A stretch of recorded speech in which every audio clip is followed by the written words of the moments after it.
जो भी पाने योग्य है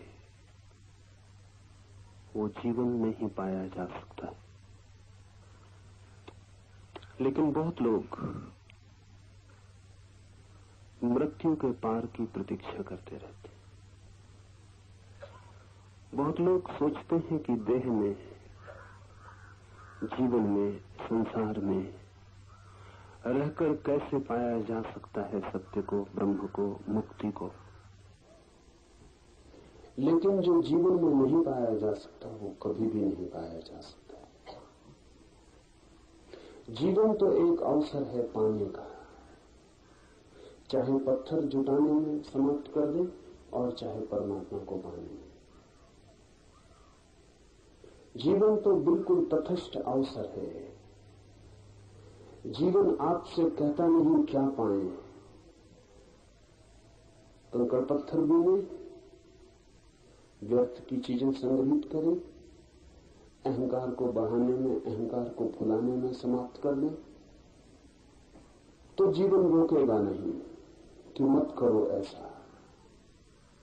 और चाहे तो सत्य को, स्वयं को, जीवन की जो आत्यंतिक गहराई है उसको पाने में लगा दें, तो भी जीवन बाधा नहीं डालेगा कि मत करें ऐसा। जीवन सिर्फ अवसर है तटस्थ, जो भी उपयोग करना चाहे कर ले। लेकिन बहुत लोगों ने अपने को धोखा देने का इंसान कर रखा है। वो सोचते हैं जीवन तो है संसार के लिए, ऐसे विभाजन उन्होंने बना लिए। जीवन तो है भोग के लिए, तो फिर मृत्यु ही बच जाती है योग के लिए। लेकिन मृत्यु अवसर नहीं है, इसे थोड़ा ठीक से समझ लें। मृत्यु है अवसर की समाप्ति। मृत्यु का अर्थ क्या होता है? मृत्यु का अर्थ है कि अब कोई अवसर ना बचे। जीवन है अवसर, मृत्यु है अवसर की समाप्ति। इसलिए मृत्यु से तो कुछ भी पाया नहीं जा सकता। पाने के लिए अवसर चाहिए। हमने बांट रखा है। हम कहते हैं जीवन है भोग के लिए, फिर जब जीवन रिक्त हो जाएगा तब योग। हमने ऐसी कहानियां कर रखी है कि मरते आदमी को कान में, जबकि उसे सुनाई भी नहीं पड़ेगा, क्योंकि जिंदों को सुनाई नहीं पड़ता, तो मुर्दों को कैसे सुनाई पड़ता होगा। मरते हुए आदमी के कान में गायत्री पढ़ दो, कि प्रभु का नाम ले दो, कि राम राम की रटन लगा दो। जो जिंदगी भर में सुन पाया गायत्री, सुनी तो भी नहीं सुन पाया, सुनी तो भी समझ नहीं पाया, वो मरते वक्त जबकि इंद्रियां जवाब दे रही होंगी, आंखें देखेंगी नहीं, कान सुनेंगे नहीं, हाथ छुएंगे नहीं, जबकि प्राण लीन हो रहे होंगे बीज में, तब वो गायत्री सुन पाएगा। वो तो नहीं सुन पाएगा, लेकिन फिर लोग क्यों सुनाए चले जा रहे हैं? इसमें भी राज है। वो मरता हुआ आदमी कुछ नहीं सुन पाता, लेकिन जो जिंदा सुना रहे हैं उनको यह आश्वासन बना रहता है कि मरते वक्त कोई हमें भी सुना देगा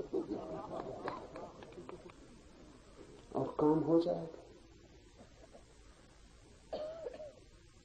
उन्होंने कहानियां कर रखी, इन बेईमानों ने कहानियां कर रखी। वो कहते हैं एक आदमी मर रहा था, उसके बेटे का नाम नारायण था, उसने जोर से पुकारा नारायण। वो नारायण जो ऊपर से धोखे में आ गए। वो अपने बेटे को अपनी तरकीबें बताने जा रहा था कि ब्लैक मार्केट कैसे करना, दूसरा खाता कैसे रखना, वो ये समझाने के लिए बुला रहा था। वो स्वर्ग पहुंच गया, बैकुंठ। वो खुद भी चौंका कि यहां कैसे आ गए, लेकिन नारायण का नाम जो ले लिया था। ऐसे सस्ते काम नहीं चलेगा। और जो नारायण ऐसे धोखे में आता हो, समझना वो भी धोखे का ही नारायण हो। जीवन में धोखे नहीं चलते। अपने मन को समझाने की बात और। मृत्यु है अवसर की समाप्ति। इस अर्थ को ठीक से समझ लें। मृत्यु कोई अवसर नहीं है और जिसमें आप कुछ कर पाएंगे। मृत्यु है सब अवसर का नष्ट हो जाना। आप कुछ भी ना कर पाएंगे। करने का कोई उपाय ही मृत्यु में नहीं। करने का अर्थ है जीवन। इसलिए जो भी करना हो वो जीवन में ही कर लेने का है। ये सूत्र कुछ बहुमूल्य शब्दों का प्रयोग करता है। जिसको जीवित अवस्था में ही कैवल्य की प्राप्ति हो गई है वह देह रहित होने पर भी ब्रह्म रूप रहेगा। जिसने जीवन में ही जान लिया है अपने स्वरूप को वही केवल जब देह गिरेगी तो ब्रह्म रूप रहेगा। क्योंकि जिसने जीवन भर जाना हो कि मैं देह हूं, मरते वक्त मूर्छित हो जाएगा, पूरी मूर्छा में आ जाएगा। मृत्यु बहुत कम लोगों की जागते हुए होती है। मृत्यु होती है सोते हुए, मरते हुए, मूर्छित, बेहोश। आप होश में नहीं रहते मरते वक्त, नहीं तो आपको पिछली मृत्यु का स्मरण रहता है। बेहोशी में जो घटता है उसका स्मरण नहीं रहता। इसलिए तो लोगों को पता नहीं कि वो बहुत बार जन्मे हुए और बहुत बार मर चुके, क्योंकि जब भी मरे तब बेहोश थे। और जो बेहोश मरता है वो बेहोश जन्मता है। क्योंकि मृत्यु और जन्म एक ही चीज की दो घटनाएं हैं। इधर एक आदमी मरता है, ये एक छोर हुआ, फिर वही आदमी एक गर्भ में प्रवेश करता है, वो दूसरा छोर हुआ। मृत्यु और जन्म वो एक ही चीज के, एक ही सिक्के के दो पहलू। जो बेहोश मरता है वो बेहोश जन्मता है। इसलिए आपको ये भी पता नहीं कि आप पहले कभी मरे थे, और आपको ये भी पता नहीं कि आप जन्मे हैं। ये जन्म की खबर भी दूसरों ने आपको दी है। अगर कोई आपको बताने वाला ना हो कि आप जन्मे, आपको कोई स्मरण नहीं आएगा कि आप जन्मे। ये बड़े मजे की बात है। आप जन्मे हैं इतना तो पक्का है, पीछे मरे हो न मरे हो, पीछे मरना हुआ हो या न हुआ हो, लेकिन आप अभी जन्मे हैं इतना तो पक्का है, लेकिन उसकी भी आपको कोई स्मृति नहीं है। ये भी माँ बाप कहते हैं और लोग कहते हैं, उनसे आपने सुना है। आपके खुद के जन्म की खबर भी अफवाह है, उसका भी कोई प्रमाण नहीं है आपके पास। आपकी चेतना में कोई स्मरण नहीं है। क्या होगा कारण इसका?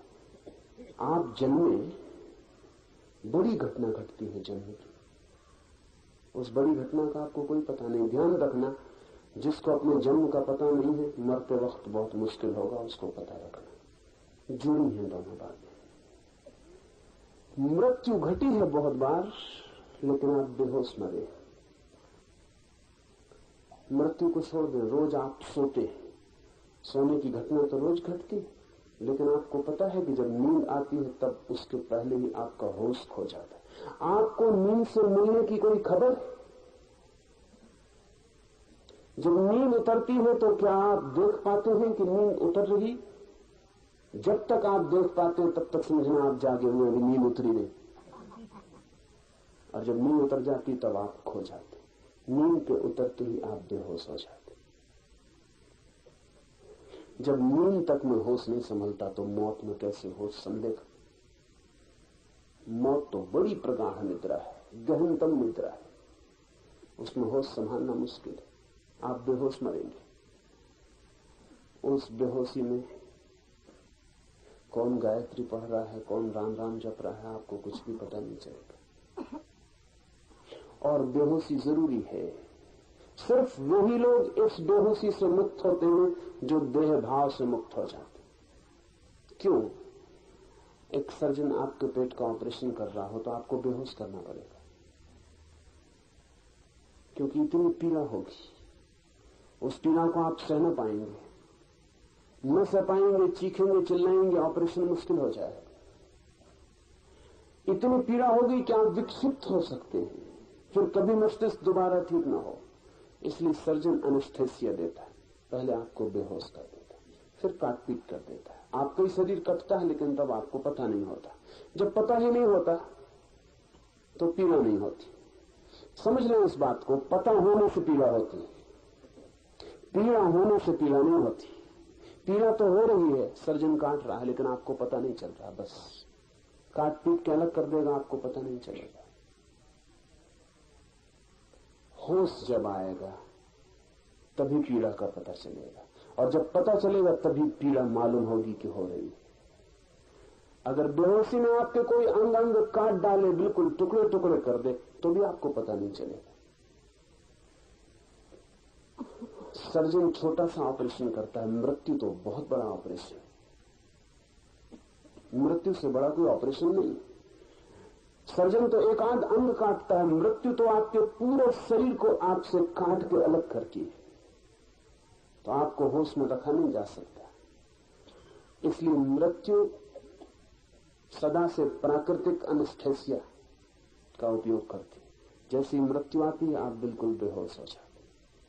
उस बेहोशी में इस जगत का सबसे बड़ा ऑपरेशन, सबसे बड़ी सर्जरी, शल्य चिकित्सा घटित होती है कि आपका शरीर और आपकी आत्मा अलग कर लिए जाते। लेकिन वो आदमी होश में मर सकता है, प्रकृति उसको छूट देती है होश में मरने की। जो आदमी ये जान लेता है कि मैं देह नहीं, क्यों? क्योंकि तब देह कटती है तो भी वो नहीं जानता कि मैं कटता हूं, वो दूर खड़ा देखता रहता है। वो दूर खड़ा देखता रहता है क्योंकि वो मानता है कोई और कट रहा है, मैं नहीं कट रहा हूं, मैं देख रहा हूं, मैं सिर्फ साक्षी हूं। ऐसी प्रतीति जिसकी गहन हो जाती है, प्रकृति उसको अवसर देती है कि वो होश पूर्वक मरता है। लेकिन ये घटना बहुत बाद में घटती, पहले तो होश पूर्वक सोना सीखना पड़ता है, और वो भी देर से घटती। पहले तो होश पूर्वक जगना सीखना होता है। होश पूर्वक जो जगता है धीरे धीरे होश पूर्वक सोता है। होश पूर्वक जो जीता है एक दिन होश पूर्वक मरता है। जो होश पूर्वक मरता है उन्हें जानना, फिर एक दिन ये घड़ा भी टूटता है और भीतर का आकाश विराट आकाश में लीन होता है। जो होश पूर्वक मरता है वो बड़े अद्भुत अनुभव से गुजरता है। मृत्यु उसके लिए शत्रु नहीं मालूम होती, मृत्यु मालूम होती है मित्र, मृत्यु मालूम होती है एक बड़ा सम्मिलन परमात्मा से, विराट से। जो होश पूर्वक मरता है वो होश पूर्वक जन्मता भी, जो होश पूर्वक जन्मता है उसका जीवन दूसरा ही हो जाता है, क्योंकि फिर वो वही नहीं दोहराता जो उसने बार बार पहले दोहराया है। वो सब मूढ़ता हो जाती, व्यर्थ हो जाता है, उसका जीवन नया हो जाता है, उसका जीवन नए आयाम में प्रवेश करता है, और साक्षी उसका निरंतर बना रहता है। जो जन्म के वक्त भी साक्षी था, जो मृत्यु के समय भी साक्षी था, फिर उसका पूरा जीवन साक्षी हो जाता है। तो एक मृत्यु में ही आप होश पूर्वक मर सकते हैं, और एक जन्म आपका होश पूर्वक हो सकता है। उसके बाद फिर जन्म और मृत्यु की प्रक्रिया समाप्त हो जाती है। उसके बाद आप शरीरों के जगत से तिरोहित हो जाते। ये जो तिरोहित होना है, इसके लिए हमने एक बहुत कीमती शब्द भारत में खोज रखा है। वो शब्द है कैवल्य। बड़ा अद्भुत शब्द है। कैवल्य का अर्थ है मैं अकेला हूं, मैं ही हूं और कुछ भी नहीं, केवल मैं, केवल चैतन्य, केवल आत्मा और कुछ भी नहीं, केवल दृष्टा, केवल साक्षी और कुछ भी नहीं, और सब खेल है और सब स्वप्न है। सत्य केवल एक साक्षी चेतना है। जो देख रहा है वही सत्य है, जो दिखाई पड़ रहा है वो सत्य नहीं है। केवल इस अनुभव का नाम है। इसे हम थोड़ा समझें। आप बच्चे थे, फिर आप जवान हो गए, फिर आप बूढ़े हो गए, बचपन चला गया, जवानी आ गई, जवानी चली गई, बुढ़ापा आ गया। तब तो आप एक बदलाहट हैं। बचपन रुकता नहीं, जवानी रुकती नहीं, बुढ़ापा रुकता नहीं, सब चीजें बदल जाती हैं। पर कोई आपके भीतर ऐसा भी तत्व है जो नहीं बदलता। दुखी थे, फिर सुखी हो गए, सुखी थे फिर दुखी हो गए, शांत थे अशांत हो गए, अशांत थे शांत हो गए, सब बदल जाता है। धनी थे दरिद्र हो गए, दरिद्र थे धनी हो गए, सब बदल जाता है। लेकिन क्या कोई एक तत्व आपके भीतर ऐसा भी है जो नहीं बदलता? अगर ऐसा कोई तत्व नहीं है तो आप हैं ही नहीं। आपके होने का क्या मतलब है? फिर आपके बचपन, आपकी जवानी, आपके बुढ़ापे को कौन जोड़ेगा सूत्र की तरह? जैसे माला के मन के पिरोए होते हैं एक धागे में, तो ही माला है। अगर धागा न हो भीतर पिरोने वाला, मन के ही मन के हो, तो माला तो होगी नहीं, बिखर जाएंगे मन के। आपका बचपन टंगा है एक मनके की तरह, आपकी जवानी टंगी है एक मनके की तरह, आपका बुढ़ापा टंगा है एक मनके की तरह। धागा कहां है जिस पे ये मनके टंगे? और एक कंटिन्यूटी, एक सातत्य, वो सातत्य कहां है? वो सातत्य ही सत्य है, बाकी तो सब बदल जाता है। भारत की परिभाषा यह है कि जो बदल जाता है उसे हम स्वप्न कहते हैं। इसे ठीक से समझ लें, हमारे स्वप्न की अपनी परिभाषा है। जो बदल जाता है उसे हम स्वप्न कहते हैं, और जो कभी नहीं बदलता उसे हम सत्य कहते हैं। तो बचपन तो चला जाता है सपने की तरह, जवानी चली जाती है सपने की तरह, सुख आता है खो जाता है, दुख आता है खो जाता है।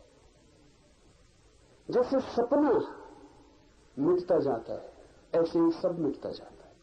इसलिए भारत कहता है ये विराट सपना है जो बाहर फैला हुआ। दो तरह के सपने हैं, एक निजी सपने हैं जो रात आप सोते में देखते हैं, और एक सार्वजनिक सपने हैं जो आप जाग के दिन में देखते हैं। उनमें कोई फर्क नहीं है, क्योंकि दोनों बदल जाते हैं। रात का सपना सुबह झूठ हो जाता है, जिंदगी का सपना मौत में झूठ हो जाता है। एक घड़ी आती है जो देखा था वो व्यर्थ हो जाता है। तब सत्य है कुछ या नहीं, लेकिन स्वप्न के होने के लिए भी सत्य का आधार चाहिए। परिवर्तन के लिए भी कोई आधार चाहिए जो बदलता ना हो, नहीं तो परिवर्तन भी असंभव है। वो आधार कहां है हमारे भीतर? ऋषि का सूत्र कहता है साक्षी भाव आधार है। बचपन को देखा आपने, बचपन बदल गया, लेकिन देखने वाला जो आपके भीतर है वो नहीं बदलता। फिर जवानी आई, जवानी देखी आपने, फिर जवानी भी चली गई, लेकिन जिसने देखी वो नहीं बदलता। उसी ने बचपन देखा, उसी ने जवानी देखी, उसी ने बुढ़ापा देखा, उसी ने जन्म देखा, उसी ने मृत्यु देखी, उसी ने सुख, उसी ने दुख, उसी ने सफलता, उसी ने असफलता। सब बदलता जाता है, सिर्फ एक जो देखता रहता है, सबका अनुभव करता रहता है, वो भर नहीं बदलता। उस सूत्र को ही हम आत्मा कहते हैं, वही सत्य है। इस एक को न बदलने वाले को जान लेना कैवल्य है। जिस दिन कोई व्यक्ति इन सपनों से अपने को हटाकर, इस धागे मनकों से हटाकर इस धागे के साथ अपने को जान लेता है कि मैं ये धागा हूं, ये सतत चैतन्य, ये सतत साक्षी भाव, यही मैं हूं, बस ये चैतन्य ही मैं हूं, ऐसी प्रतीति जब सघन अनुभव बन जाती है, विचार नहीं अनुभव, शब्द नहीं प्रतीति, ऐसा जब भासने लगता है तो उसे हम कहते हैं वो व्यक्ति कैवल्य को उपलब्ध हो गया। उसने उस एक को जान लिया जो जानने योग्य है, उसने उस एक को पा लिया जो पाने योग्य है, और उस एक को पाकर वो सब पा लेता है, और हम उस एक को खोकर सब खो देते हैं। सपनों को पकड़ते हैं, पकड़ भी नहीं पाते कि सपने खो जाते हैं, मुट्ठी खाली रह जाती। रात देखा कि संध्यात हो गए, सुबह उठ के पाते हैं कि मुट्ठी खाली है। जिंदगी में देखा ये हो गए वो हो गए, मरते वक्त पता चलता है मुट्ठी खाली। पकड़ा था जिन्हें, मुट्ठी बांधी थी जिनके ऊपर, वे ऐसे ही खो गए जैसे कोई हवा को मुट्ठी में बांधे, मुट्ठी बन जाती है, हवा खो जाती। सब सपना सिद्ध होता है। ध्यान रखें, सपने से हमारा मतलब ही इतना है कि जहां जहां परिवर्तन है, जहां जहां बदलाहट है, वहां वहां सत्य नहीं है। जो सदा अपरिवर्तित एक रूप है, वो क्या है? इस जगत में खोजते रहे, कहीं भी वो एक रूप रहने वाला सत्य नहीं मिलेगा। अपने में खोजेंगे तभी दृष्टा भाव में मिलेगी वो सूत्रबद्धता, वो सातत्य जो एक है। इसे कहा कैवल्य। उस एक को जान लेना देह रहने पर ही, तो फिर देह के गिरते ही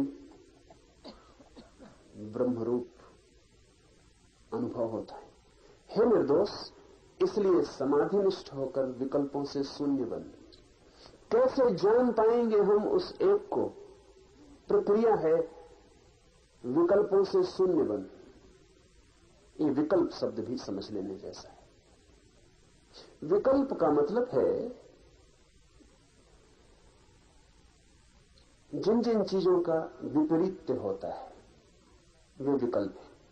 जैसे सुख, तो उसका विपरीत होता है दुख। अगर आप सुख चाहते हो तो दुख मिलेगा, वो आपको झेलना ही पड़ेगा। वो कीमत है जो सुख पाने के लिए चुकानी पड़ती है। अगर आप चाहते हैं प्रेम, तो घृणा झेलनी पड़ेगी, वो कीमत है। अगर आप चाहते हैं सफलता, तो असफलता आपके हाथ आएगी, वो सफलता की छाया है, उसी के साथ आ जाती है। विकल्प का अर्थ है द्वंद्व का जगत, जहां हर चीज दो है और एक को चाहो तो दूसरे में फंस जाना पड़ता है। जिसने एक को चाहा वो दूसरे में उलझेगा ही, बचने का कोई उपाय नहीं है। बचने का एक ही उपाय है कि दोनों को छोड़ दो। विकल्प शून्य बन जाओ, उसका अर्थ है जहां जहां द्वंद्व है वहां वहां चुनाव मत कर, चुनाव छोड़ दे। इसे थोड़ा समझ लें, क्योंकि ये गहरे ले जाने वाली बात है। जहां जहां दो हो सकते, जहां जहां अगर आप शांति चाहते हैं तो आप अशांति में फंसते रहेंगे।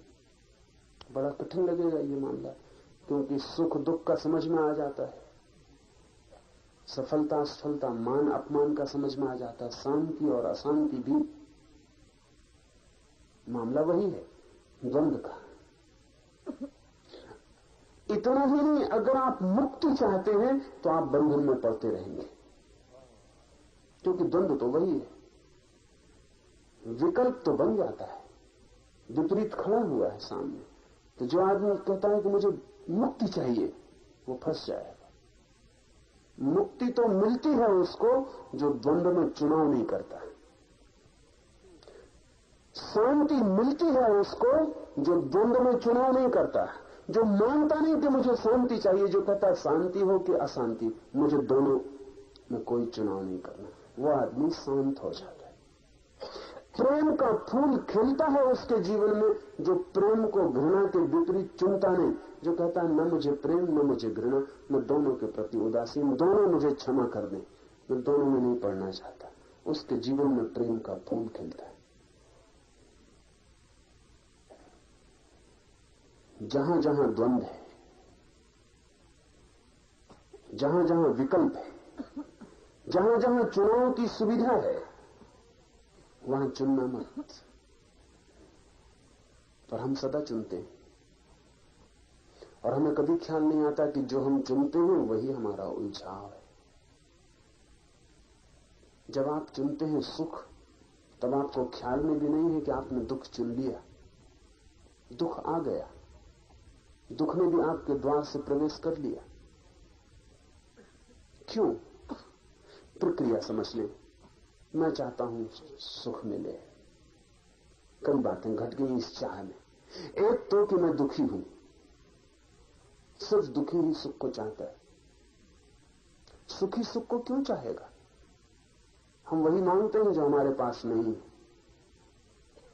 जो हमारे पास है उसे हम कभी नहीं मांगते। इसलिए तो दुख को कोई भी नहीं मांगता, क्योंकि दुख सबके पास है। सुख को लोग मांगते हैं क्योंकि उनके पास नहीं है। तो जिस दिन आप कहते हैं सुख चाहिए, उस दिन एक बात तो आपने ये बता दी कि आप दुखी। दूसरी बात, जो भी सुख आप मांग रहे हैं,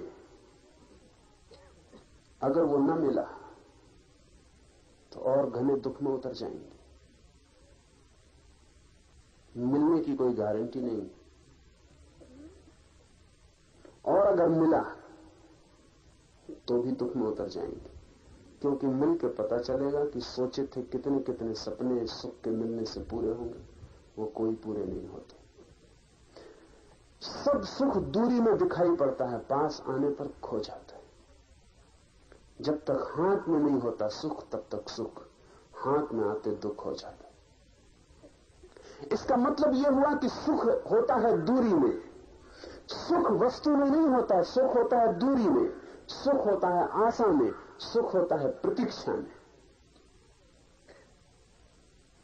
जब आ जाता है, जैसे जैसे पास आने लगता है वैसे वैसे सुख तिरोहित होने लगता है, और जब बिल्कुल हाथ में आ जाता है तो दुख हो जाता है।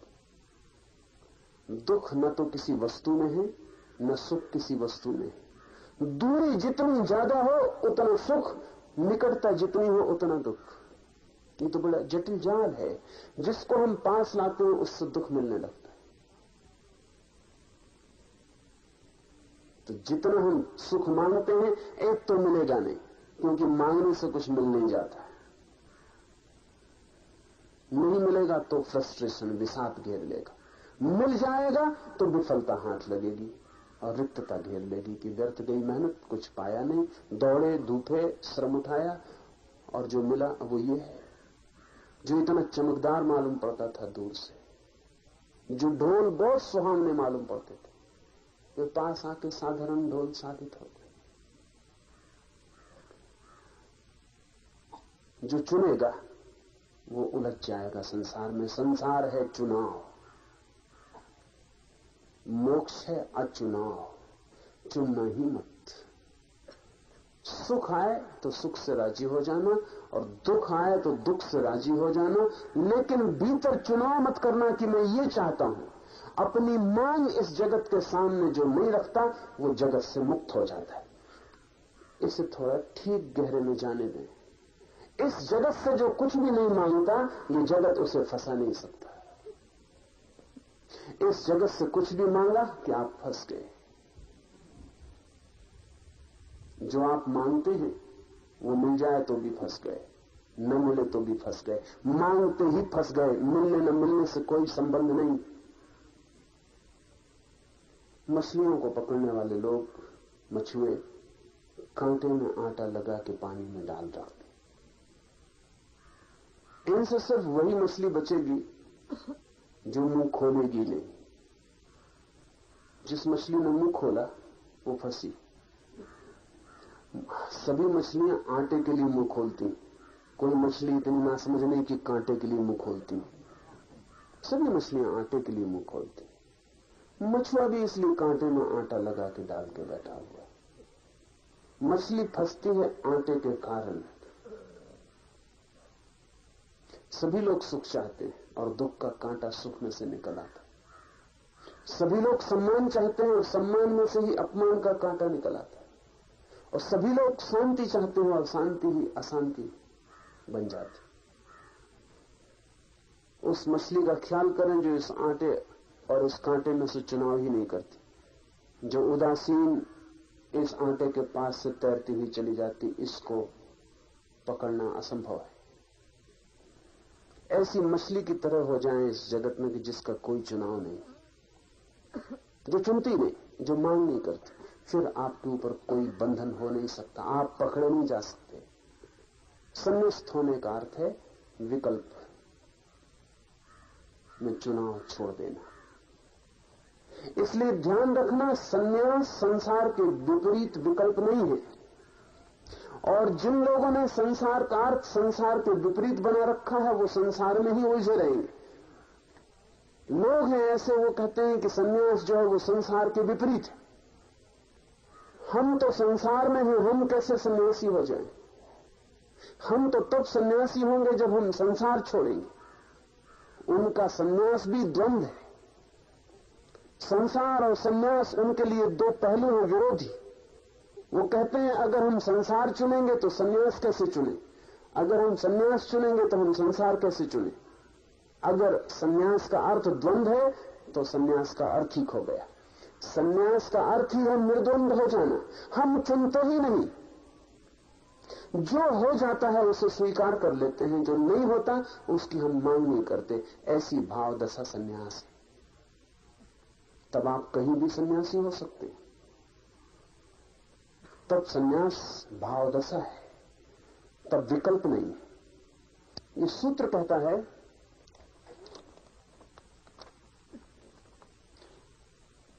इसलिए हे निर्दोष, समाधि निष्ठ होकर विकल्पों से शून्य बन। समाधि आती ही तब है जब कोई विकल्पों से शून्य होता है। जिस समय निर्विकल्प समाधि द्वारा आत्मा का दर्शन होता है, उसी समय हृदय की अज्ञान रूप गांठ का पूर्ण नाश हो जाता है। दो तरह की समाधियां कहीं है। एक समाधि है सविकल्प समाधि, वो नाम मात्र को समाधि। सविकल्प समाधि का अर्थ है कि किसी व्यक्ति ने शांत होना चुन लिया। इसे समझ लें। अक्सर लोग पहले तो यही चुनते हैं, संसार से बहुत पीड़ित हो जाते हैं तो अशांत हो जाते हैं, बेचैन हो जाते हैं, तो जो सोचते हैं ध्यान से शांति मिल जाए। अशांति के विपरीत शांति को चुनते हैं तो ध्यान से शांति मिलनी शुरू होती। लेकिन उस शांति की भी गहरे में अशांति का पहलू छिपा रहता है। वो विकल्प मौजूद रहेगा, क्योंकि आपने शांति को चुना ही अशांति के विपरीत है। जिसके विपरीत आपने चुना है उससे आप छूट नहीं सकते, वो मौजूद रहेगा। इतना हो सकता है कि जो आपने चुना है वो पहलू ऊपर आ जाए और जो आपने नहीं चुना है वो नीचे चला जाए, बाकी वो मिट नहीं सकता। चुनाव कभी भी द्वंद्व के बाहर नहीं ले जा सकता, द्वंद्व रहेगा। तो जो आप चुनते हैं वो चुनाव के कारण ही विपरीत मौजूद बना रहता है। तो आप शांत भी हो सकते हैं, लेकिन शांत होना आपका ऊपर ऊपर होगा। शांत होना ऊपर ऊपर होगा, भीतर अशांति छिपी रहेगी और आप सदा डरे रहेंगे कि अशांति कहीं फूट ना आए। बीज अशांति का मौजूद रहेगा और अंकुर का डर रहेगा। इसीलिए तो लोग संसार को छोड़ के भागते हैं, क्योंकि संसार में उन्हें डर लगता है कि भीतर तो छिपी है अशांति, कोई भी उसे जरा उकसा दे तो अभी फूट पड़ेगी। जंगल की तरफ भागता हुआ आदमी आपसे नहीं भाग रहा है, अपने भीतर छिपी हुई अशांति से भाग रहा है। आपसे तो इसलिए भाग रहा है कि आपसे डर लगता है कि आप कहीं भीतर की परत को उघाड़ न दें। जंगल की तरफ भागता हुआ पति पत्नी से नहीं भाग रहा है। वो जो ब्रह्मचर्य उसने ऊपर ऊपर निर्मित कर लिया है, उसके भीतर काम वासना भी छिपी, क्योंकि जिसने ब्रह्मचर्य को समझा काम वासना के विपरीत, वो काम वासना के बीच से मुक्त नहीं हो सकता। जिसने चुना वो विपरीत से बंधा रहेगा। चुनाव का मतलब ही है कि हम किसी के खिलाफ चुने हैं, जिसके खिलाफ हम चुने हैं वो हमारा पीछा करेगा। और जो हमने आयोजन कर लिया है ऊपर ऊपर, उसके गहरे में जिसके विपरीत हमने चुना है वो मौजूद रहेगा, क्योंकि वो हमारा ही हिस्सा है। असल में हमने जिंदगी को दो हिस्सों में बांट दिया, एक को हमने चुन लिया और दूसरे को हमने चुना नहीं, और वो दोनों संयुक्त हैं। जिसको हमने नहीं चुना वो जाएगा कहां? वो हमारे साथ रहेगा। फिर हमें डर लगेगा। लोगों का साथ हो, परिवार हो, दुकान हो, बाजार हो, तो वो जो भीतर छुपा है कोई भी जरा सा इशारा कर दे तो बाहर निकल आए। तो भाग जाओ, ऐसी जगह भाग जाओ जहां कोई भीतर के छुपे का दर्शन न करवा पाए। लेकिन तो भी वो मिटेगा नहीं। हजारों वर्ष कोई हिमालय पर रहे, जिस दिन लौटेगा वापस बाजार में पाएगा 1000 वर्ष बेकार चले गए। वो जो भीतर छिपा है बाजार फिर उसे उकसा देगा, वो फिर बाहर आ जाए। सविकल्प समाधि का अर्थ है कि आपने चुन के अपने को शांत किया है। निर्विकल्प समाधि का अर्थ है कि आपने चुनाव छोड़ दिया है। निर्विकल्प समाधि ही समाधि है, मैं दो हिस्से नहीं करता। सविकल्प समाधि तो समाधि का धोखा है। लेकिन आदमी पहले सविकल्प समाधि की तरफ आता है। संसार से पीड़ित होकर संन्यास को चुनता है, स्वाभाविक है। संसार से पीड़ित होकर संन्यास को चुनता है। ये तो दूसरी बात तो तब घटेगी जब संन्यास से भी पीड़ित हो जाएगा, और तब देखेगा कि संसार भी एक संसार है और संन्यास भी एक संसार है। और जब अनुभव करेगा कि संसार और संन्यास विपरीत की तरह एक ही स्वर के दो हिस्से, उस दिन वास्तविक संन्यास घटित होगा। उस दिन वो चुनेगा ही नहीं, उस दिन वो चुनाव छोड़ देगा। उस दिन वो समझेगा कि चुनाव में ही संसार है, इसलिए अब मैं चुनता नहीं। अब जो हो जाता है उसे स्वीकार कर लेता हूं, जो नहीं होता उसकी अपेक्षा नहीं करता हूं। अब मैं राजी हूं, अस्तित्व जैसा रखे वैसा ही राजी हूं। अब मेरा अपना कोई स्वर नहीं है अस्तित्व के विपरीत। अब दुख आए तो मैं मानता हूं यही है, यही होना चाहिए जो हो रहा है। सुख आए तो मैं मानता हूं यही है जो होना चाहिए, वही हो रहा है। अब मैं अपने को अलग रख के नहीं कहता कि ऐसा होना चाहिए। अब मेरी कोई अपेक्षा, कोई मांग, कोई दावा नहीं है। मैंने दावा छोड़ दिया। जिस दिन कोई दावा छोड़ देता है उस दिन निर्विकल्प समाधि घटित होती। उस दिन फिर आपको इस जगत में कोई बंधन नहीं रह जाता। अगर ये सारा जगत भी जंजीरें बन जाए और आपके अंग अंग पर सारा जगत कस जाए ऑक्टोपस की तरह, तो भी आपको कोई बंधन नहीं होता, क्योंकि आप उसको भी स्वीकार कर लेते कि ठीक है, यही है। जब कोई मेरे हाथ में जंजीर डाल दे तो ध्यान रखना, जंजीर डालने वाले की तरफ से जंजीर नहीं हो सकती। मैं उसे जंजीर मानता हूं तभी जंजीर हो सकती है। मेरी मान्यता में निर्भर करेगा सब कुछ। और मैं हाथ बढ़ा देता हूं और कह देता हूं कि जंजीर डाल दो। बड़ा मजा हुआ। रामकृष्ण के जीवन में बड़ी प्यारी घटना है। रामकृष्ण बचपन से ही ईश्वर की तरफ दौड़े हुए चित्त के व्यक्ति थे। मंदिर के सामने से निकलते थे तो फिर उनका घर पहुंचना मुश्किल हो जाता, वहीं नाचने लगते, वहीं लेट जाते, सीढ़ियों पर पड़े रहते। कोई राम का नाम ले दे तो भाव में आ जाते। तो घर के लोग जानते थे कि ये लड़का संसार में नहीं जाएगा। कोई आशा नहीं थी, लेकिन फिर भी माँ बाप का फर्ज था। तो जब उम्र हुई तो उन्होंने पूछा कि राम, उनका नाम था गजाधर, शादी करोगे? सोचा था रामकृष्ण इनकार कर देंगे। रामकृष्ण बहुत प्रफुल्लित हो गए। उन्होंने कहा, शादी कैसी होती? जरूर करेंगे। घर के लोगों को भी सदमा हुआ कि सोचा था कि ये सन्यासी वृत्ति का है, शादी नहीं करेगा, ये क्या हुआ? फिर लड़की की तलाश हुई, फिर लड़की खोजी गई। लड़की बहुत छोटी थी, कोई 8-10 साल का अंतर था दोनों की उम्र में।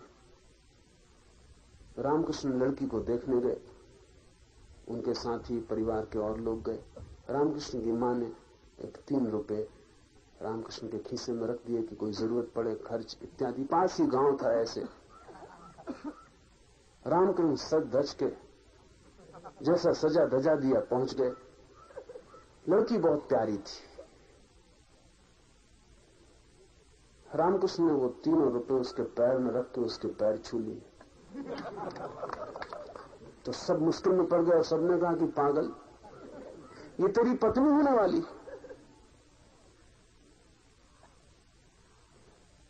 और तूने पैर छू लिए और ये 3 रुपए किस लिए चढ़ाती? तो रामकृष्ण ने कहा, मेरी मां जैसी प्यारी लगती। क्योंकि रामकृष्ण एक ही प्रेम जानते थे, वो मां जैसा प्रेम, बहुत प्यारी लगती है मां जैसी। इसको मैं मां ही कहूंगा, पत्नी भी हो तो हर्ज क्या। फिर शादी भी हो गई, लेकिन रामकृष्ण शारदा को मां ही कहते रहे, उसके पैर ही छूते रहे।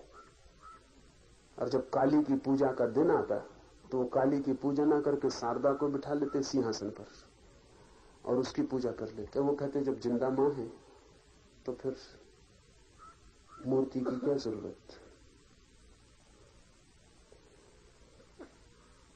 पत्नी बंधन न रही, उसे बंधन की तरह देखा ही नहीं। हाथ बढ़ा दिया, जंजीर ले ली। आपके भाव दशा में निर्भर करता है। दुख दुख है क्योंकि आप दुख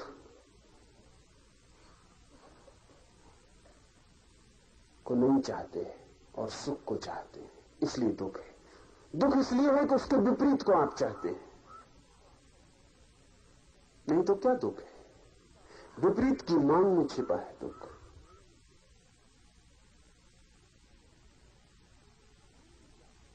अशांति क्या है? क्योंकि आप शांति को चाहते हैं, इसलिए अशांति है। हमारे चुनाव में हमारा संसार है। इस सूत्र कहता है जो चुनाव रहित हो जाता है, जो निर्विकल्प हो जाता है, उसे आत्मा का दर्शन होता है। क्योंकि जो बाहर चुनाव नहीं करता, न चुनता है सुख को न दुख को, न प्रेम को न घृणा को, न संसार को न मोक्ष को, न पदार्थ को न परमात्मा को, जो बाहर चुनता ही नहीं, जिसके सब चुनाव छीन हो जाते हैं, वो तत्काल भीतर पहुंच जाता है। क्योंकि चुनाव में ही चेतना अटकती है बाहर। जिसे हम चुनते हैं उसमें हम अटक जाते हैं। जब कोई चुनता ही नहीं तो अटकाव नष्ट हो गया, उसका संबंध किनारे से छूट जाता है, उसका संबंध भीतर की मझधार से जुड़ जाता है, वो भीतर की धारा में लीन हो जाता है।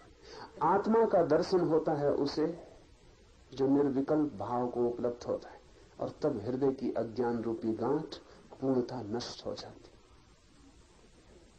आत्मा के ऊपर ही आत्मभाव को दृढ़ करके अहंकार आदि के ऊपर वाले आत्मभाव का त्याग करना, घड़ा वस्त्र आदि पदार्थों से जिस प्रकार उदासीन भाव से रहा जाता है, उसी प्रकार अहंकार आदि की तरफ से भी उदासीन भाव से रहना।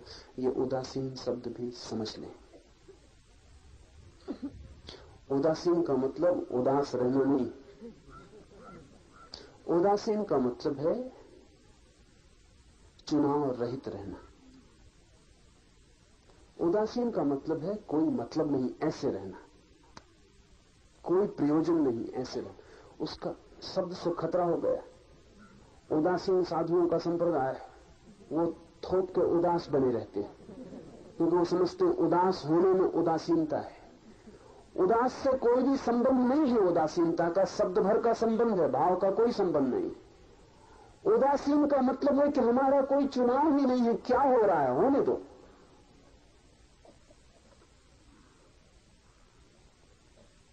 उदासी नहीं, उदासीनता, इनडिफरेंस, उपेक्षा। ठीक है, जो हो जाए ठीक है। जिससे घर में कोई रहता है, उदाहरण लिया है इस सूत्र में कि घर में वस्त्र हैं, घड़ा है, सामान है, बर्तन है, आप निकलते चले जाते हैं। घड़ा पड़ा है, कोई उस पर विशेष ध्यान देने की जरूरत नहीं पड़ती। कपड़े टंगे हैं, घर में टंगे हैं, आप उनके बीच से गुजर जाते हैं। ऐसे ही अपने भीतर अहंकार टंगा है, दुख टंगे हैं, सुख टंगे हैं, पीड़ाएं पड़ी हैं, चिंताएं पड़ी हैं, सुख की स्मृतियां हैं और दुख के संस्मरण हैं, वो सब पड़े हुए सामान है, भीतर का घड़ा, वस्त्र इत्यादि। इनके बीच से ऐसे गुजर जाना कि सब ठीक है, जो है ठीक है, इस पर कोई ध्यान न देना, इसमें कुछ चुनाव न करना, इसमें किसी से आकर्षित और किसी से विकर्षित न होना। यह अर्थ है उदासीनता का। उदासीन आदमी अति प्रफुल्लित होता है, उदास नहीं। लेकिन ध्यान रखना, प्रफुल्लित का मतलब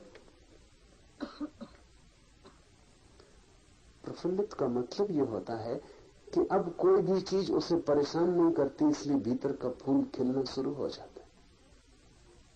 अब कोई चीज उसको हैरान नहीं करती, इसलिए भीतर वो आनंद में रहता है। उदासी थोप ली अगर आपने जबरदस्ती अपने ऊपर, तो आप प्रफुल्लित न हो पाएंगे।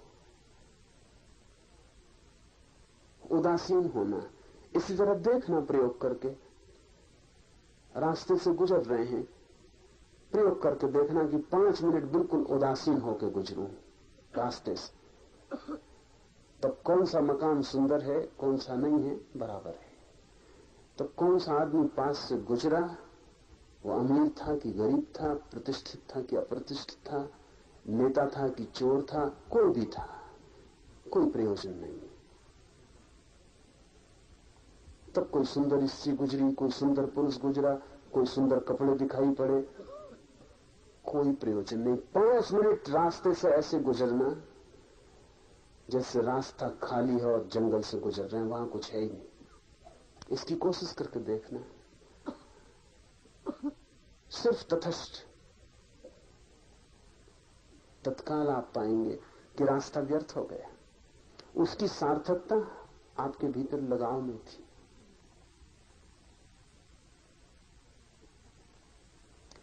विद्यासागर ने एक संस्मरण लिखा है कि एक दिन सांझ घूमने गया था और एक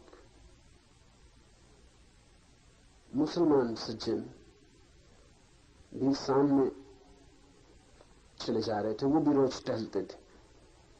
अचानक एक नौकर भागा हुआ आया और विद्यासागर बिल्कुल पीछे ही थे। उस नौकर ने आके कहा, मीर साहब, उन मुसलमान मित्र से, आपके घर में आग लग गई, जल्दी चले।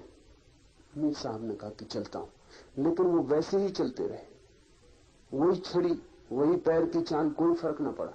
विद्यासागर की चाल तक में फर्क पड़ गया ये सुन के कि मीर साहब के घर में आग लग गई।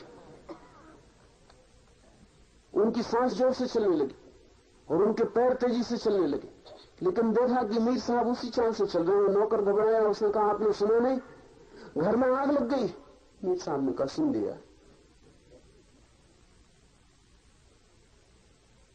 वैसे ही चलते रहे। तो विद्यासागर ने आगे बढ़ के कहा कि आप क्या कर रहे हैं? नौकर क्या कह रहा है, समझे आप? घर में आग लग गई। मीर साहब ने कहा, वो तो ठीक है, लेकिन अब मैं कर भी क्या सकता हूं, घर में आग लग गई। मैं अपनी चाल और क्यों खराब करूं? और एक मौका मिला मुझे, घर में आग लग के भी अगर मैं वैसे ही चल सकता हूं जैसे तब चलता था जब घर में आग नहीं लगी थी, तो उदासीनता का एक मजा आ जाए। लगी घर में आग, ठीक है, मैं वैसे ही चल रहा हूं जैसे तब चल रहा था जब घर में आग नहीं लगी थी। इस चाल में जो जरा सा भी मैं फर्क करूं तो वो फर्क मेरी चेतना में फर्क हो जाता। ठीक है, वो वैसे ही चलते रहे। विद्यासागर ने लिखा है कि मैं और उनका नौकर भाग के पहुंचे कि इनको अपनी चाल संभालने दो। हम बेचैन हो गए, घर बुझाया, आग बुझाने में लगे, रात भर नींद न आई। तो विद्यासागर ने लिखा है कि उस दिन जो देखा मैंने रूप मीर का, मैं समझ गया कि रात वो शांति से सोए होंगे। क्या फर्क पड़ा होगा? जिस आदमी की चाल में फर्क नहीं पड़ा, उसकी नींद में क्या खाक फर्क पड़ने वाला है? उदासीनता का अर्थ है एक तटस्थ वृत्ति, जो हो रहा है ठीक है, स्वीकार है, एक तथाता, उसमें कहीं कोई चुनाव नहीं। घर में आग लग गई, इससे बेचैनी नहीं होती है, समझ लें। घर में आग नहीं लगनी चाहिए थी, ये हमारी जो अपेक्षा है उससे बेचैनी होती। मेरा घर नहीं जलना चाहिए था, ये छिपी अपेक्षा है, पता भी ना हो, अचेतन में छिपी है, मेरा घर नहीं जलना चाहिए था।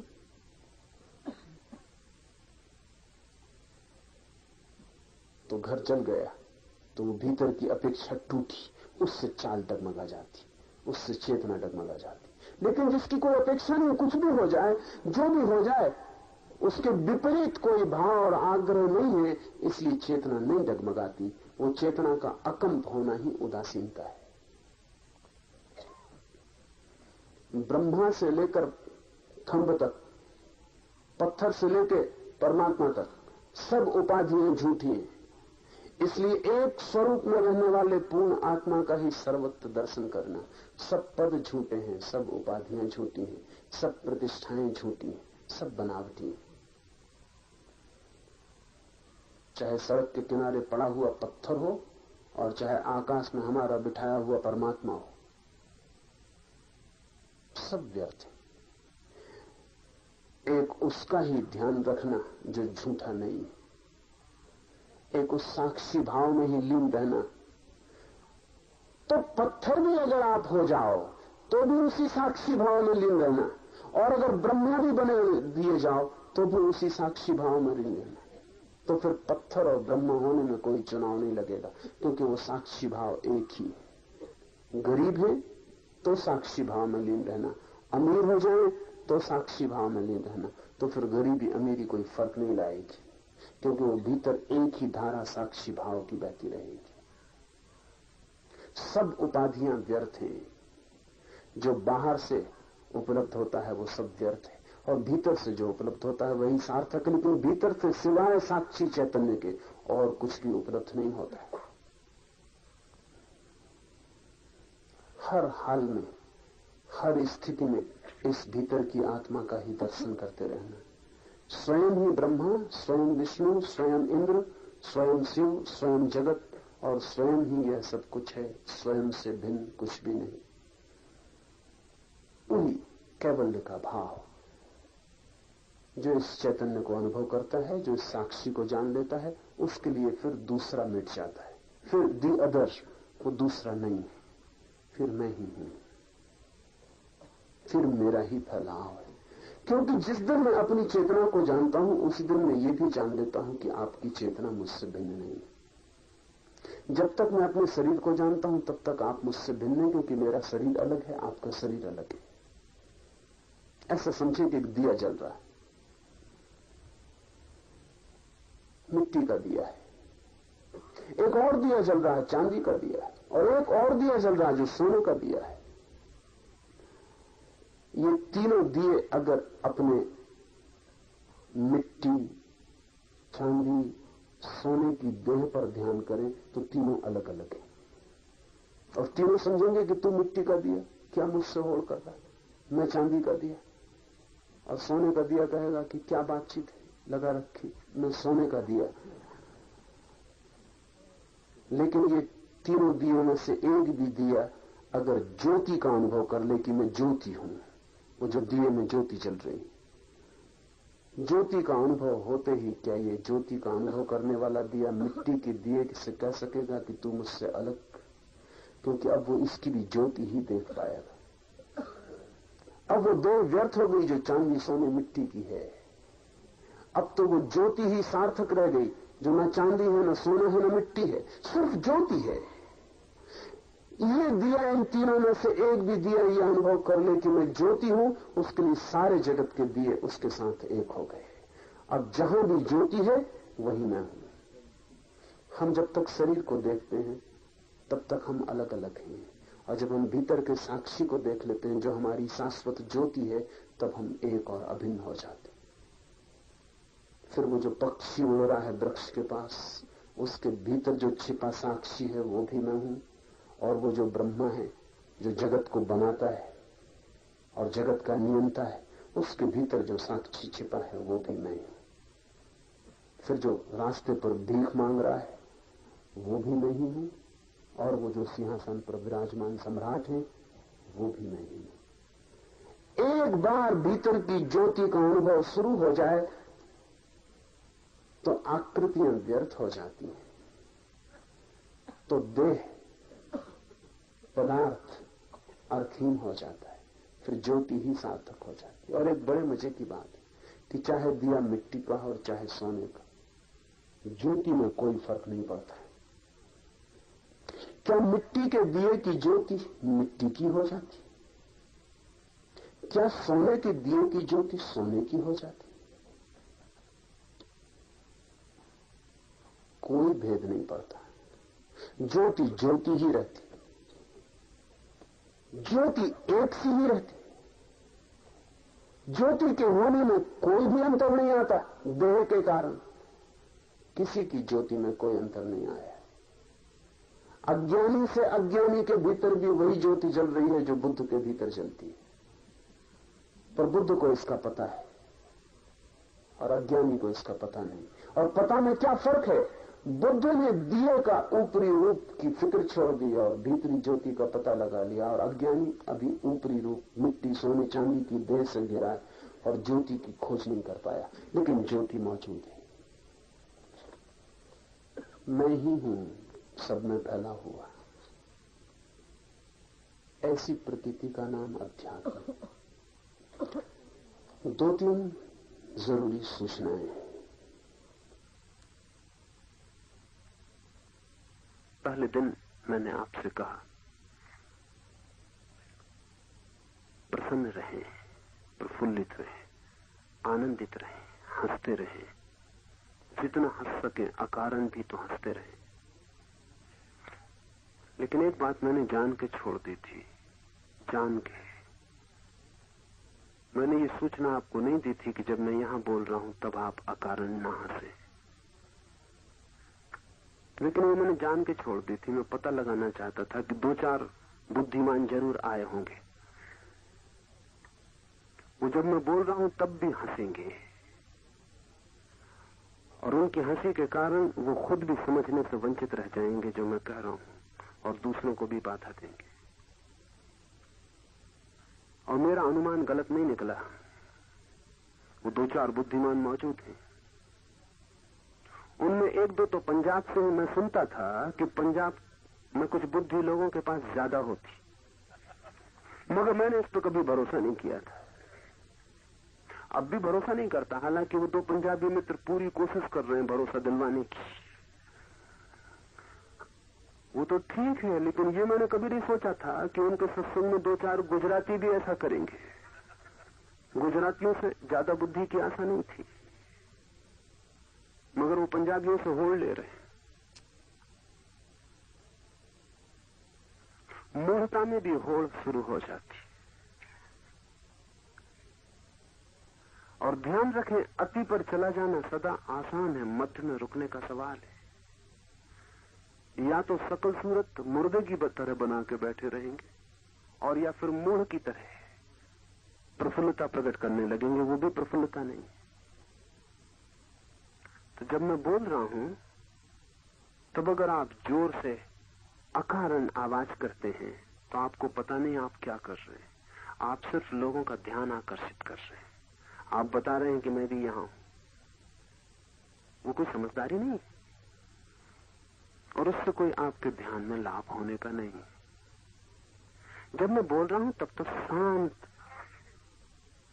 मन की सारी वृत्तियों को अलग करके चुप हो जाना चाहिए, ताकि मैं जो कह रहा हूं वो भीतर प्रवेश कर सके। अगर मैं कुछ बोल रहा हूं आप जोर से अकारण हंस देते हैं, तो जो भीतर जा रहा था वो आपकी हंसी के धक्के में बाहर चला जाएगा।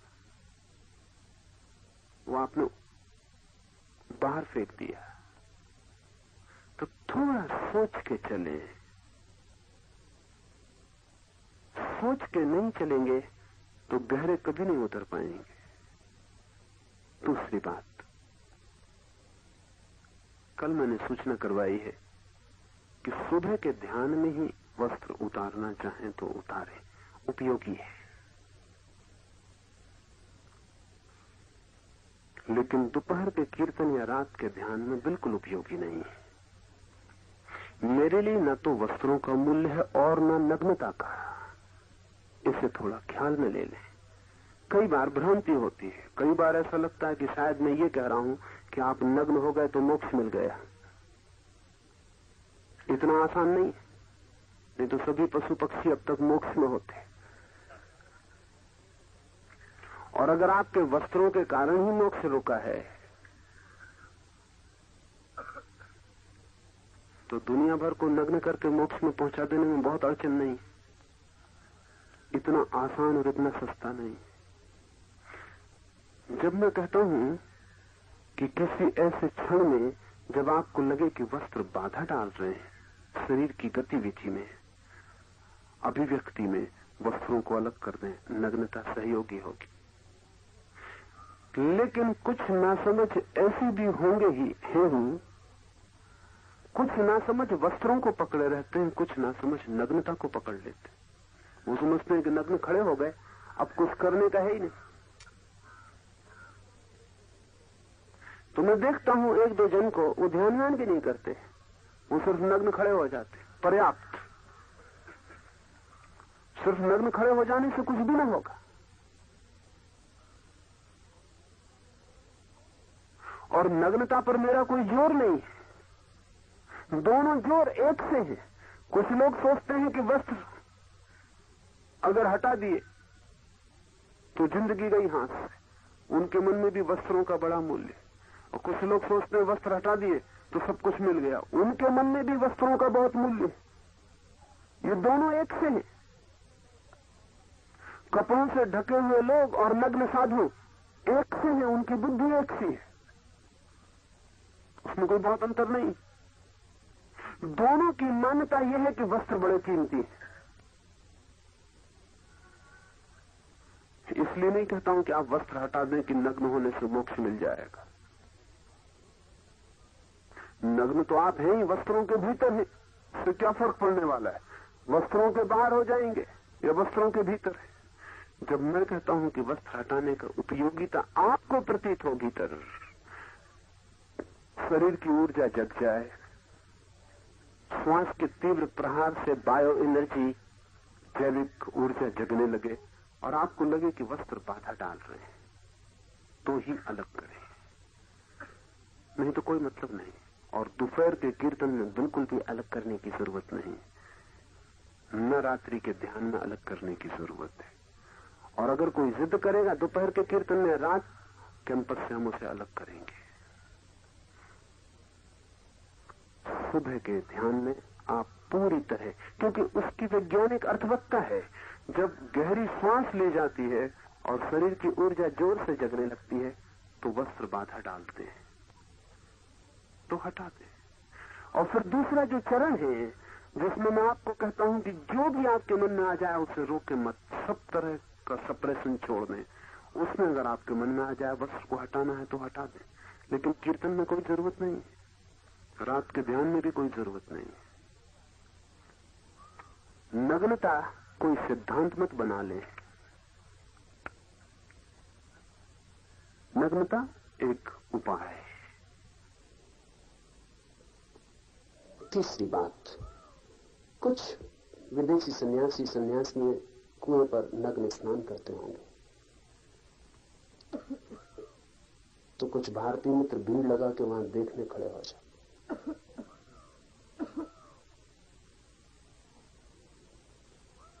ऐसी नासमझी ना करें। नहाना हो तो नग्न होकर आप भी नहा लें, लेकिन कोई दूसरा नग्न होकर नहा रहा, उसे देखने आप जाते हैं तो आप अपने मन की न मालूम कितनी दबी हुई रुग्ण वृत्तियों की खबर देते। दो तरह के पागल हैं, एक ऐसे पागल हैं जो दूसरों को नग्न देखना चाहते हैं, और ऐसे भी पागल हैं जो खुद को नग्न होकर दूसरों को बताना चाहते हैं। मनोविज्ञान में इन सब पागलों के अलग अलग रोगों के नाम हैं। पश्चिम में ऐसे बहुत से लोगों पर मुकदमा चलता है अदालतों में, जो अचानक अपने को नग्न करके किसी को दिखा देते हैं, उनको एग्जिबिशनिस्ट कहते हैं, प्रदर्शनकारी। यहां भी ऐसे एक आध दो मित्र आ गए हैं जिनका कुल मजा इतना मालूम पड़ता है कि उनके शरीर का दर्शन दूसरों को हो जाए। और ये अक्सर ऐसे लोग होते हैं जिनका शरीर दर्शन के योग्य होता भी नहीं। दर्शन के योग्य हो तो कोई ना कोई उनके शरीर का दर्शन करने खुद ही पहुंच जाएगा। दर्शन के योग्य नहीं होता, भीड़ भड़क के मन में खड़े हो जाते हैं कि कोई देखने तुमको पहुंचता नहीं, ऐसे कोई देख ले। इस तरह की बीमारियों का कोई प्रयोजन नहीं है। और कुछ लोग होते हैं कि दूसरे को नग्न देखने में लगे रहते हैं, ये भी रुकन है, ये भी रुकन है। किसी से आपका लगाव है, किसी से आपका प्रेम है, और इतनी आत्मीय निकटता है तो वस्त्र अपने आप गिर जाते हैं और व्यक्ति एक दूसरे को नग्न अनुभव नहीं करते। उस प्रेम में वे निकट अनुभव करते हैं, वस्त्रों की बाधा भी हट जाती। लेकिन जिससे आपका कोई लगाव नहीं है उसको जाके नग्न देखना घृणित है, क्षुद्र है, और आपके भीतर छिपे हुए रोग की खबर देता है। मैं रास्ते में आ रहा था तो मेरे साथ इंग्लैंड की एक सन्यासिनी है, विवेक वो थी। बीच में एक जगह गाड़ी खड़ी हुई नाके पर, 4-5 गधे गाड़ी के पास आके खड़े हो गए। तो मैंने विवेक को पूछा कि इंग्लैंड में तेरे इतने बड़े गधे होते हैं कि इनसे भी बड़े गधे होते हैं? तो उसने कहा स्लाइटली बिगर, थोड़े बड़े होते। मैंने उसको कुछ कहा नहीं क्योंकि मैं तो मजाक ही कर रहा था। लेकिन फिर कल मुझे खबर दी कि यहाँ कुएं के आसपास भीड़ लगा के लोग खड़े होते, तो आज मैं उससे कहने वाला हूं कि तू गलती नहीं, भारत का मुकाबला करना मुश्किल है। गधे तो यही बड़े होते।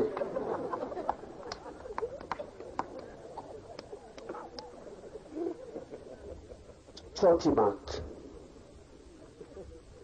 जब 30 मिनट ध्यान के प्रयोग के बाद मैं कहता हूं चुप हो जाएं, मौन हो जाएं, तब भी अगर आप चुप और मौन नहीं हो पाते तो आप ध्यान नहीं कर रहे हैं, आप हिस्टीरिया में। इस फर्क को थोड़ा समझ लें।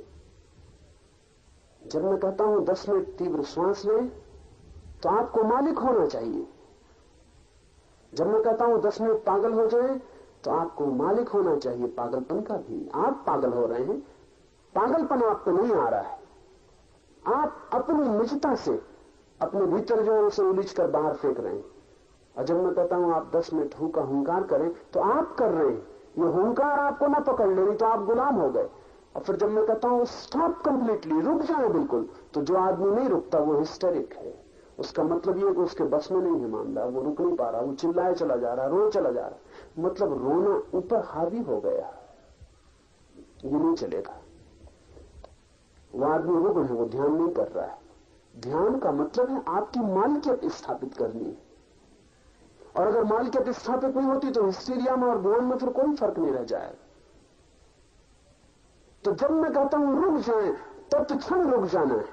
उसमें एक क्षण की भी देरी खबर दे रही है कि आप मालिकियत खो दिए और जो आप कर रहे थे वो मालिक हो गए। चिल्ला रहे थे तो चिल्लाने ने आपको पकड़ लिया, अब आप छोड़ नहीं पा रहे। अगर चिल्लाना आपको पकड़ लो, आप न छोड़ पाए, तो फिर आप शांति में प्रवेश न कर सकेंगे। मालिकियत शांति में ले जाती।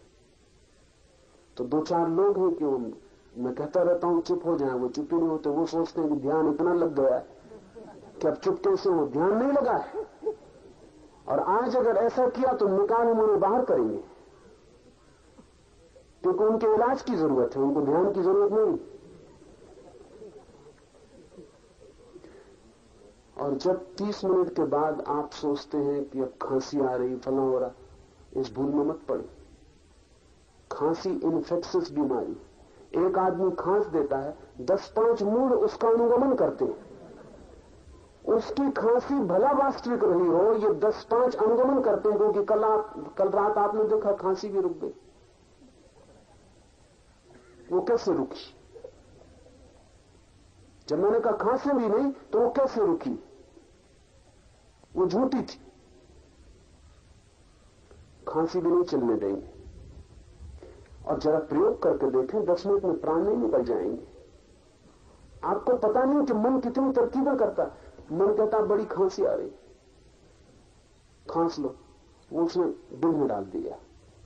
आप खांस लिए, आप सोचे क्या करें, खांसी तो मजबूरी थी। ये मजबूरी नहीं थी। आप ख्याल करते हैं मैं 2 घंटे बोलता हूं तब आपको एक दफा खांसी नहीं आती, और जब 10 मिनट आपको चुप रहने को कहता हूं तो एकदम खांसी आने लगती। अगर खांसी ही आनी चाहिए तो उसी अनुपात में चलनी चाहिए पूरे वक्त, वो नहीं चलती। सिनेमा में बैठे 3 घंटे खांसी नहीं आएगी। क्या जाता है? मंदिर में गए एकदम खांसी शुरू। ये मंदिर में कोई खांसी के कीटाणु बैठे हुए? खांसी सिनेमा गृह में चले समझ में आ सकता है, क्योंकि वहां कीटाणु है काफी। मंदिर में चलती है जहां बिल्कुल सब स्वच्छ सफाई है। कारण मानसिक है। ये खांसी शारीरिक नहीं है जो आपको आती है, ये मानसिक है। इसको रोके, बिल्कुल रोके। 10 मिनट में क्या होगा? ज्यादा से ज्यादा प्राण ही निकल जाएंगे ना। किसी के निकलते कभी सुन नहीं गए कि 10 मिनट खांसी रोक ली तो उनके प्राण निकल गए। 10 मिनट खांसने से भला निकल गए हो, खांसी रोकने से कभी नहीं निकले। कृपा करें, बिल्कुल रोक दें, बिल्कुल मुर्दा हो जाए। जब मैं कहता हूं स्टॉप, रुकें, तो रुक जाएं, बिल्कुल जड़ हो जाएंगे, तो काम व्यर्थ हो जाता है। वो शक्ति जगती है, उसको भीतर काम करने का मौका नहीं मिल पाता। खांसी वांसी में निकाल के अपने घर वापस लौट गए, फिर मेरे पास आके कहते हैं कि कुछ हुआ नहीं। खांसो, इतना भी क्या कुछ कम हो रहा है? मेरे पास आते हैं कि ध्यान नहीं हुआ, और मैं जानता हूं कि वो खांस रहे थे पूरे वक्त, ध्यान भी क्या करे। थोड़ा मालकियत स्थापित करिए। जब मैं कहता हूं चुप, तो यहां ऐसा सन्नाटा हो जाना चाहिए कि यहां कोई भी नहीं, मिट गए, तो ही परिणाम होगा।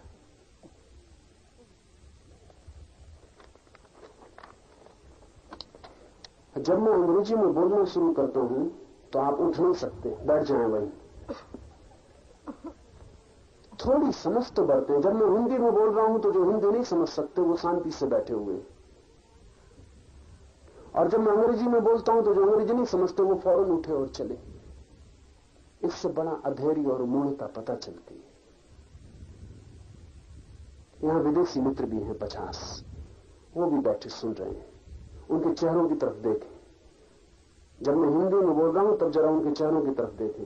आपके चेहरे से भी ज्यादा समझते हुए उनके चेहरे मालूम पड़ते हैं। क्यों?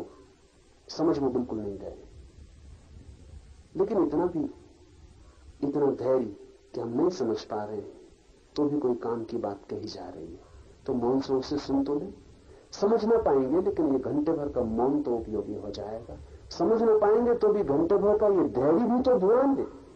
लेकिन अगर मैं अंग्रेजी में बोलना शुरू करता हूं कि बस आप उठे, उसका मतलब है कि न धैर्य है, न थोड़ा शांत बैठने की प्रतीक्षा है, न दूसरों के बाबत